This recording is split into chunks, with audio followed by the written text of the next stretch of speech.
معمولا همیشه یک جنگ درونی داخل ذهن افراد اتفاق میفته که آیا من جذاب هستم یا جذاب نیستم. خب شما معمولا جذابتر از اون چیزی هستید که فکر میکنید. حالا توی این ویدیو 5 تا نشونه بهتون میگیم که اگر اینا رو دیدین شما جذاب هستید. 1. مردم غالبا متوجه ورود شما میشن. اگر به یک مهمونی رفتید و دیدید که دیگران به شما نگاه میکنن، به این معنیه که مردم دست کم متوجه حضور شما میشن و مهم نیست که کسی برای شروع یک گفتگو به سراغ شما بیاد یا نه. 2. معمولا تمایل دارید لبخند بزنید.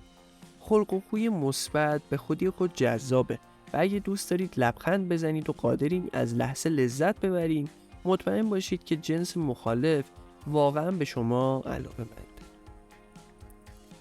3. خودتونید. شما هیچ تلاشی برای شبیه شدن به دیگران ندارید و از ظاهری که اکنون دارین خوشتون میاد. متمایز بودن شما توجه زیادی رو به خودش جلب میکنه و به دیگران این امکان رو میده که بدونن شما از زندگی و از خودتون چی میخواید. 4. زود حوصله‌تون سر میره. اگه اتفاقی افتاد که مسیر معمول زندگی شما رو متوقف کرد، مثل یک بیماری، یه سفر کاری یا یه چیز دیگه، احساس میکنید زمان به کندی میگذره.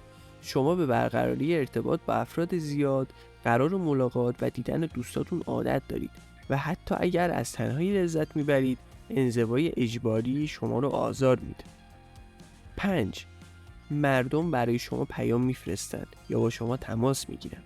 حتی اگر در یک رابطه هستید یا همسر دارید، ممکنه علیرغم موقعیت خود از افراد توی شبکه‌های اجتماعی پیام دریافت کنید. البته که باید این پیام‌ها رو نادیده بگیرید.